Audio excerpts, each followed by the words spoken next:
For the fight fans joining us and the millions watching around the world. Out of the Red Korner.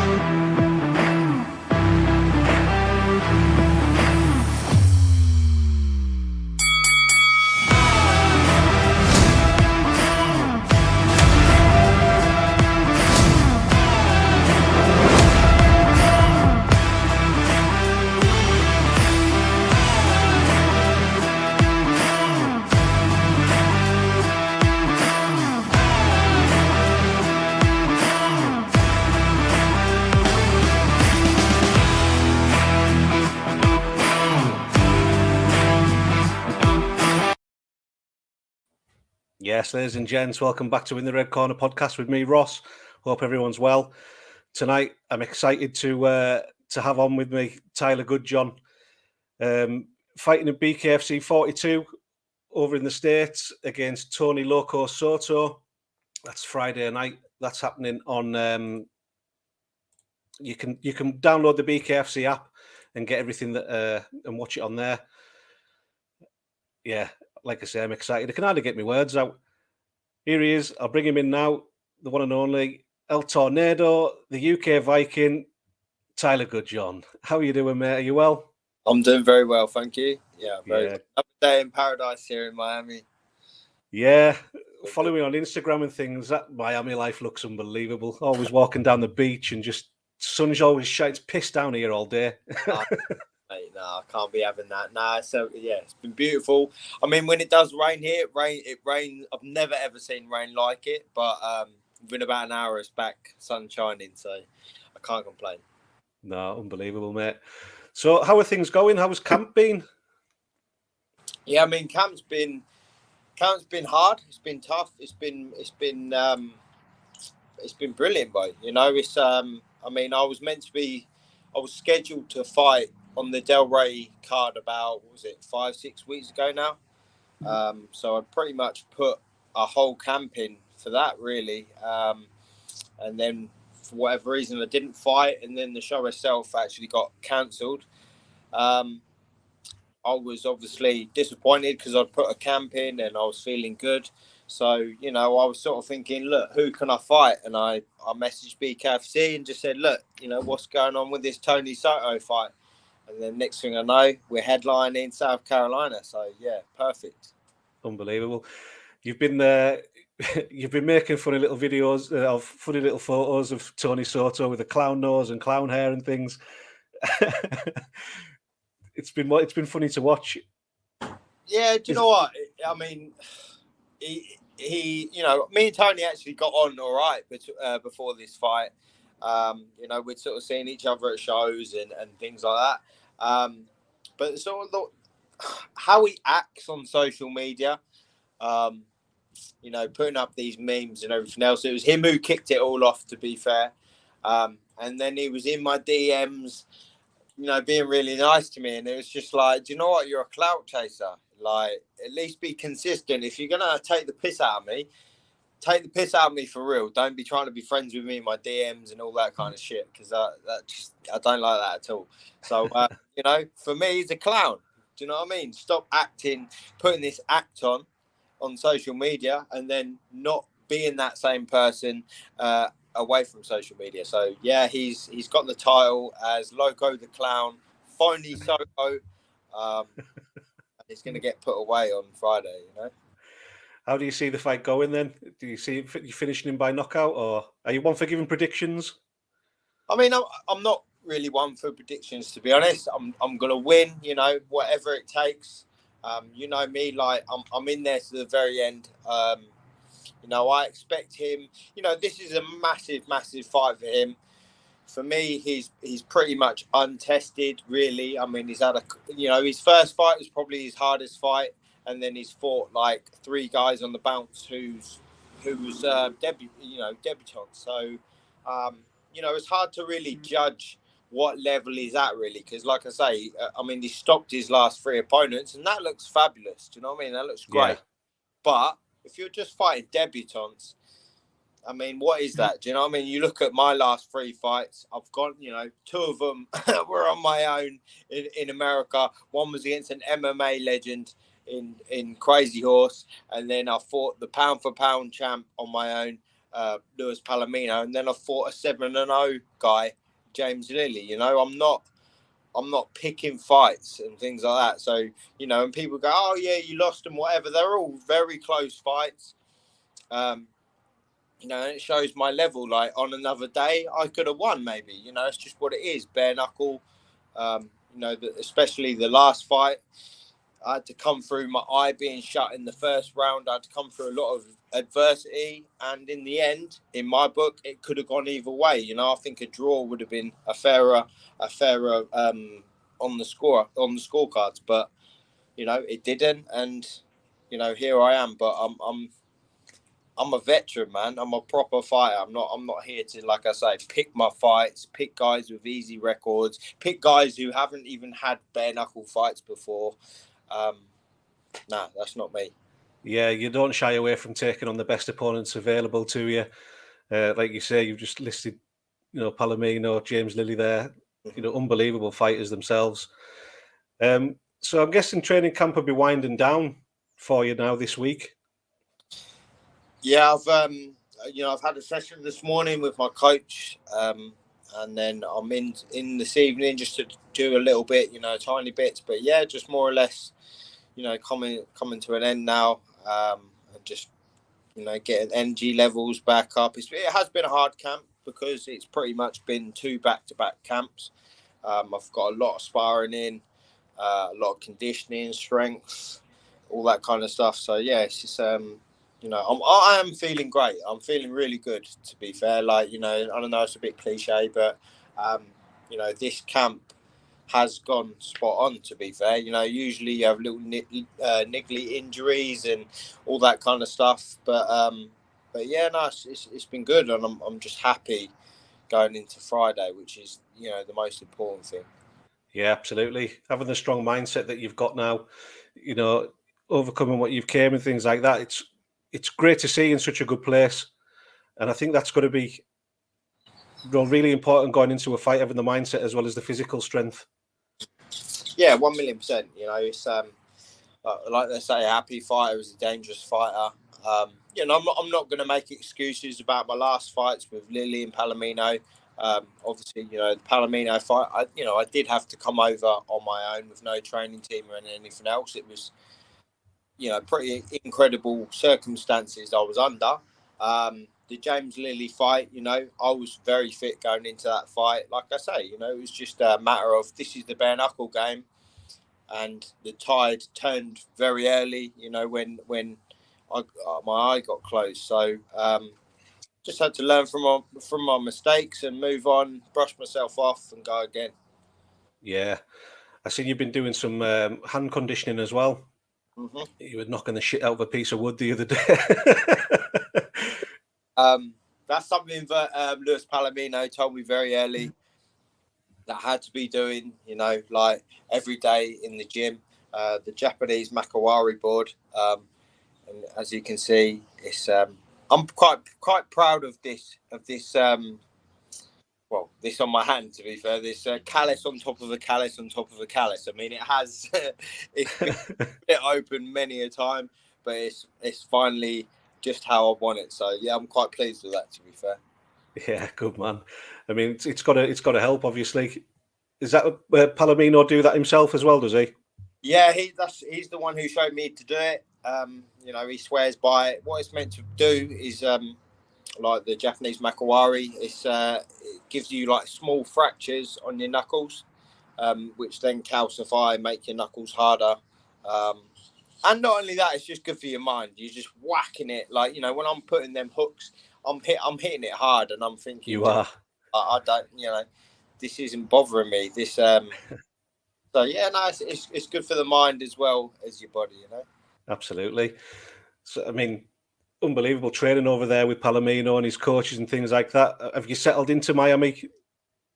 Yeah, I mean, like I said, I love it for the weather, but also the gym I'm at is just, you know, it's another level. It's we're like a family down there. You've got you've got people in there in the gym. It's a foundation, so you've actually got people living in the gym on like air beds and that. You know, they've come over from South America, from Cuba, and they're actually living in the gym, getting up, training, and then sleeping in the gym. You know, the hunger there. They're killers in there. They're killers, man. They're there to do something. You know, it's no flashy gym. You know, when you think of Miami, you think influencers, women, and all social media. But this is a proper fight gym. Do you know what I mean? Like I say, they're killers in there. They're sleeping in there. They're over here to make their dreams happen. So, you know, that inspires me. You know, I've got an inspiring story, but I'm inspired by these guys. The rawness of the gym, and it's great, man. Yeah. So, and my coach, Eric El Tigre Castellanos, he's a 5-time world kickboxing champion. I mean, he's highly respected all over Miami. He's the main man. You know, he went to like Thailand, Chile, England, Holland, and he beat all the champions. I think he only lost one fight as a professional kickboxer, and he actually knocked that guy out in the return. So he's he's He's a monster. when he's showing you stuff. I've actually done round sparring with him, and even when he's showing you stuff, he's just thinking, shit, man, if this guy was fighting this day and age, he'd be something else. He'd be getting all the respect all over the world with social media and that. But yeah, no, it's just great to be learning, you know, new stuff from him. Yeah, definitely. And being around different cultures and things as well, you know, like you say, you got the Cubans there. They're well known in the boxing game for having unbelievable footwork. They're almost dancing when they're boxer, don't they? So learning from other people as well must be exciting for you. Yeah, I mean, you know, in my gym at the moment, we've got Dortico, who's cruiserweight world champ, cruiserweight former world champion twice. Cuban who's come over. We had Guillermo Rigondu in there. You've got all these MMA fighters. Obviously, Palomino's in there. Yeah, man, it's killers. Do you know what I mean? Like guys who have come from nothing and have just made something massive of their lives. And this, like I say, it's massively inspiring for me. This little English boy amongst them all. It was hard to come to terms with at the start, because obviously everyone's super Spanish. You wouldn't believe how Spanish Miami is. Like, it's actually a bit, you know, quite rare, especially where I am in West Miami. It's actually quite rare, you know, the English language, believe it or not, which is a bit mad considering it's America. But yeah, so it was a bit of a culture shock at the start, but I love it there, man. It's so cool. And like I say, it's just so inspiring, you know. And yeah. I just thrive off that. How long have you been out in Miami now? I mean, on and off. I was actually out here, obviously, for the James Lilly camp. And then I had a few months away because I had to get my work visa sorted. But I've been here now for about 10, 11 weeks. So it's, on and off for about a year, I suppose, now, really. And, you know, the guy that I live with, massive shout out to Rigo. He's my brother. He's like my new family out here. I live here with him and his son, and just I love it, man. It's great. It's it's like a bit of a rebirth, you know. Like, I've come out here and it's totally different from what I'm used to back home in Ely, Cambridgeshire, which I love. You know, it's a totally different environment, and you know, you just have to grow to it, and I have. Like you say, a rebirth there. It's almost like you can reinvent yourself when you go somewhere new and live away, isn't it? It's exciting. Everything's new, everything's exciting, but it just gives you a whole different outlook of things as well, doesn't it? It really does. Yeah, it does. I mean, you know, Miami can be the best place for you, or it can be the worst place for you. And a few people have actually said this to me, because obviously you've got the women, you've got the clubs, you've got all the flashness. You know, if you want to live that life of trying to be something you're not, it can chew you up and spit you out. But also on the flip side, there's a massive amount of opportunity here. Like in terms of the fight industry, it's massive. You know, everyone in all combat sports sort of made Miami their fight hub. Do you know what I mean? Their place to come and train for fights. So, you know, you're meeting, like I say, world champions on a daily basis and things like that. So, you know, like I'm just here to take all the opportunities that come my way. Just get my head down and just train super hard, work super hard, you know, and see where I can get. Yeah. Do you think you'll make Miami your home now then? I mean, it's, you know, like I say, I love it and everything else. I mean, I think I will stay here predominantly throughout the year. But, you know, I want to come back and see my family. Like, my family mean a lot to me. That's, you know, it's one thing that I do miss. You know, I'm very close to my parents. So I'll be coming back and making trips to come back and see them. But yeah, I can see this place as being my home now, which, you know, I didn't at the start because, like I say, it was a little bit of a culture shock and everything else, and, you know, being on my own. But after this fight, I'm going to try and get myself a job in a gym, coaching and doing things like that, and, you know, alongside the fighting. So yeah, I can't see why this can't be my home now, which is pretty cool. Yeah, exciting times, man. Exciting times. So, is this the first camp that you've kind of done sober, as in you've stopped smoking weed and things? And how much of a difference has that made? Yeah, I mean, so I'm a reasonably short smoker, cannabis smoker. I'd only been smoking for about 3 years. I mean, you know, I'm not making excuses. People who know me personally know that I was going for a hell of a lot in my life. And I started smoking like most people do with alcohol, smoking, sex, whatever. They do it to escape their reality. And in the end, it just come back and sort of bit me on the ass. And I'm quite thankful that it did, to be fair. I actually didn't smoke for the Sean George fight beforehand. I wasn't a smoker. And I did for the Palomino fight, did for the Felony Bennett fight, and I did for the James Lilly fight. So, you know, make of that what you will. This camp has been great. I've been super positive. And I've just been, I've been training super hard.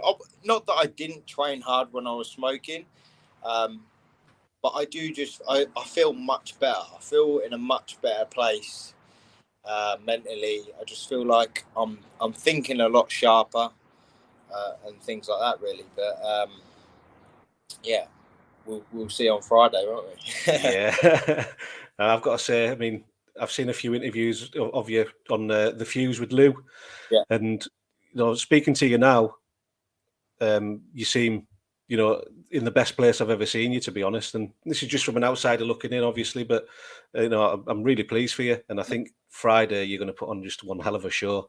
Yeah, thank you. Yeah, no, I do, and you know, a lot of people have sort of said how I look so much better, and You do, and everything else. So, you know, yeah, I was sort of using cannabis as a way of, you know, escapism, which I'm sure so many people can relate to, you know, or alcohol and things like that. So I proper just tidied myself up, cleaned myself up, and I do feel amazing for it, to be fair. And I do, like, going into the fight this week, I'm just super excited. I've never really felt like this. I just really feel excited, you know, about it. So yeah, I can feel a good performance, a really good performance coming on. definitely. When you stop smoking, it just releases like the grey cloud hanging over, like the fog that you're walking through, doesn't it? You can think clearer, you know, because it just messes your mind up in the end. Yeah, it does. I mean, it did me. It did. Like, you know, for like what it was doing, helping to sort of escape my thoughts. In the end, it was making me fall deeper and deeper into this negative thought, you know, and I pretty much had a meltdown. Do you know what I mean? At the start of the year, and like I say, looking back on it now, I'm thankful because it actually is, it forced me into making some really big changes in my life. But at the time it was scary, man. Like, it was really, really scary. But thankfully, like I say, I've come out the other end, and this fight for me, it's going to be get this victory. This victory is going to be more than just a fight. Like I say, I've come through a hell of a lot in my life, and to come out the other side is a super cool thing. Yeah, 100%. It's one of the things I admire about you, to be honest, is your openness and your vulnerability. You're not scared to show it when it comes to talking about yourself and your mental health and things like that. And you do have an inspiring story. You might not realize it, well, you do realize it, but it helps others when you talk about it and inspires others as well. And Yeah, well done for that. Thank you. Like literally, I don't watch any. I've been watching a lot of podcasts. I watch a lot of podcasts and addiction and things like that. And I try to learn from other people. Like, to be honest, try to learn from other people's mistakes. And I feel like by projecting my stuff onto social media, hopefully people can learn from my mistakes. So. I've actually been watching a podcast at the minute with Dapper Laughs called Menace to Sobriety. Yeah, and I just think it's so, it just hits, it's bang on. It's just bang on for lad culture. Do you know what I mean? Been through that, partying, the rock star life, the smoking, the women, and everything else, but in the end, it does catch up with us. Like you said earlier, it catches up with you. And I think just listening to other people's stories, a smart man learns from other people's experience. Absolutely. So, not looking past Soto then, what have you got anyone in mind next for your next fight at all, or? Yeah, I mean, like you say, not looking past Soto. I know he's going to bring his, he actually messaged me this the other week and said, you think that I'm going to be a walkover? And I said, look, I don't think that at all, actually. I've trained like I'm going to get the best Tony Soto, the best version of you, actually. So I do expect that, like I say, No, just lost him for a second there. Hopefully he'll come back on in a minute. Can you hear me now? Yeah, there we go. Yeah, like I was saying, get this fight won. I do want a rematch with James Lilly down the line. It was a great fight at Wembley last year, and I felt like, to be honest with you, the scoring was a bit off. It was a bit off. I felt like I say, I'm not going to sit here and say and be too despondent about him getting the win, but I think it could have gone either way, and perhaps a draw would have been a fairer result. I mean, one judge had him winning all 5 rounds, and I won the last 2 rounds 100%. Yeah, I had James on the podcast just the other day. Yeah, because he's kind of a bit disheartened that he's not getting a shot against Palomino. Yeah. And the rumor is that Palomino could be vacating the belt and things and moving up. Yeah, I think, to be honest, get through this fight, me and James for the vacant belt. I like James. James is a nice guy. Yeah, he is. We get on well, and I rate him very highly as a fighter. I think his movement is great. I think he's got, technically he's the best behind Luis Palomino. He's the best at 155. I don't see anybody else with his movement, with his technical ability, that is as good as his. So, a rematch maybe for the vacant belt would be awesome. Like I say, I felt like it was a very close fight. My eyes shut in the first round. I didn't really get to show too much of what I've been working on over here in Miami. I had to just fight with my heart again, but to be fair, it got me there. And I've just learned a lot from that fight. I went out there. I went out there far too aggressive, and in bare knuckle, you can't afford to do that. You take a jab or a right hand, in glove boxing, you may be all right. In bare knuckle, you're cut, eye shut, whatever. Yeah, the jab in this game, it can do a lot, can't it? It can do a lot of damage just off the jab. Yeah, 1,000,000%.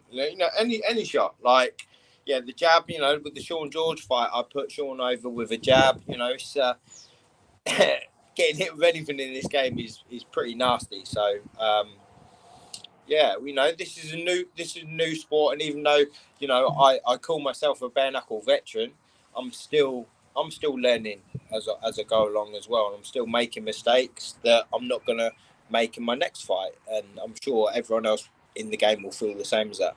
Yeah, well, that's it. The sport's still evolving. It's only new. I know it's been around for hundreds of years, but it's still relatively new, and BKFC is in its infancy. It's the sport is still finding where it's going to be and what's the best thing to do and things like that. But I think that's what makes it so great as well, though. It's massive over in America. You get recognised all the time, don't you, over there? Yeah, it's huge. It really is huge. Without a doubt, give it 5 years, I think it's going to be the biggest sport in the world. I just think there's no way of stopping it. It's just meteoric rise. Just where obviously MMA. Everyone loves UFC over here, but people are sort of switched off when it goes to the floor and there's the holding and the wrestling side of it. Unless you're a real MMA fanatic, it switches people off. To be honest, with BKFC, it's just these. It's not blood. It gives the casual fan exactly what he wants to see at the end of the day. That's why it's going to be on such a massive rise at the minute, because the casual fan loves it. Yeah, that's it. I mean, it's raw and it's primal. I say it all the time, but it's measured violence, isn't it? In its best form, really. Like you say, you've got your two fists and that's it. Hang on a second. Alexa, stop. Sorry about that. So where would you see this fight with James Lilly happening if you got it then? The rematch? I've actually messaged James before and we spoke about it. And I would go to Wales, why not? There hasn't been a show in Wales yet. If not, Miami. Why not come to Miami? And we have it in Miami, my new home. Wherever, it's a massive fight. It's a great fight between two of the best in any division. I think it could be anywhere, but it would make sense if it be Wales or Miami or even Wembley again, where we had it last time. Yeah. I think there is a show rumoured for Wales. It's not been confirmed yet, but later on in the year. I think there's London happening as well, August, September time. And obviously we've got BKFC in Leeds as well on July 1st. I think James is looking to kind of get out at some point by what he was saying, but he also wants to get back over to America as well. So yeah, I've seen him obviously put on a great performance against Bobby Taylor to get him out of there. Like I say, I rate James very highly. I think he's a great bare knuckle fighter, man. His movement and everything else is really made for BKFC with the circle ring. He's with a rematch with him, will still be a very, very difficult fight for me, because his movement is a slick mover, man. So, yeah. Is there a big difference in production levels then between, obviously you fought in London, you fought over in America. Is there a big production difference at the shows? In terms of the production, when I was in London at Wembley, that was such a massive show with Mike Perry and MVP on it. So actually, I feel like they brought out the big guns for that one. But the last few shows I've sort of seen, the venues haven't quite as been as big and things like that. So I feel like they're obviously building their fan base back in England, but they concentrate on pleasing the American crowd more. Because like I say, I can walk around Miami and I'm getting recognised by a lot of people, so it's huge here in America. Yeah, it's still building over here, definitely. And I think the way, Bakewell's going around it as well, he's going to different pockets of the UK and things and building a fan base. And having it down round rather than it all just being in London, because every show's always in London, isn't it? And for me, I live on the border of England and Scotland, so it's a bit of a trek down there. It's great to have it moving around and almost feeling like a local show. Yeah, I mean, like I say, it's gonna get bigger and bigger as time goes on. It's not even been a year since they had the first England show. If they can start doing them in Wales and then perhaps Scotland, I don't know. It's just it's gonna get big. Too many of the casual fans want to see it. It's gonna be great, and it's great to be a pioneer of it. Like to be guys who. Well, I'm the very first UK guy to go over to America and fight for the BKFC title. I fought against the pound for pound #1, so I'm pretty much in the history books as it goes now. And when we look back at it in 10, 15 years, like I put on a post a week or so ago, I look at myself as being like a Chuck Liddell or something like that. Yeah. I always say that about you lads. I mean, a lot of you lads now are future Hall of Famers, basically, aren't you, with what you're doing? And, I can totally get that, what you're saying about Chuck Liddell and, Randy Couture era of UFC. Yeah. That's where the BKFC is now. But it's just like you say, it's a meteoric rise for it and it'll happen soon. And listen, mate, I won't take much more of your time. I really appreciate you coming on. Thank you very much for your time. And it's a pleasure. You're always welcome over here anytime. Yeah, 100%. Nice one then, mate, and I'll keep in touch. I wish you the very best of luck for Friday. I know you're going to put on a great performance. I'll be watching, be shouting for you. So best of luck, mate. Thank you very much for your time. No worries. Good luck. See you later. Take care, mate. El Tornado there. Tyler Goodjohn, BKFC 42, 12th of May. You can download the BKFC app and watch all the live streams on there when you subscribe.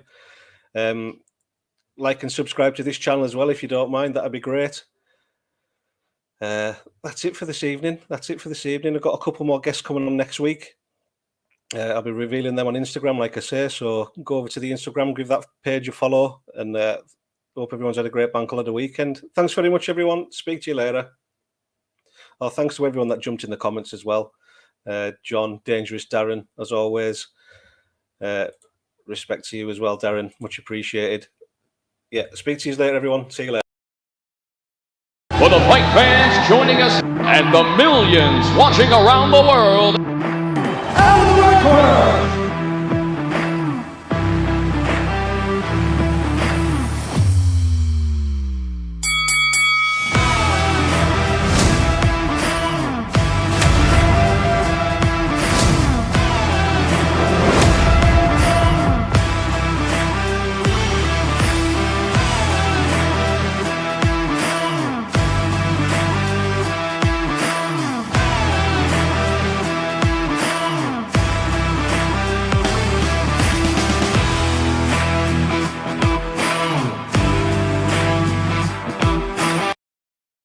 On a podcast, would like to thank our show sponsors, the Gentry Barbers and Tattoo Lounge, Funky Gums Mouthguards, Vandella Phone Repairs, and The One Who Follows.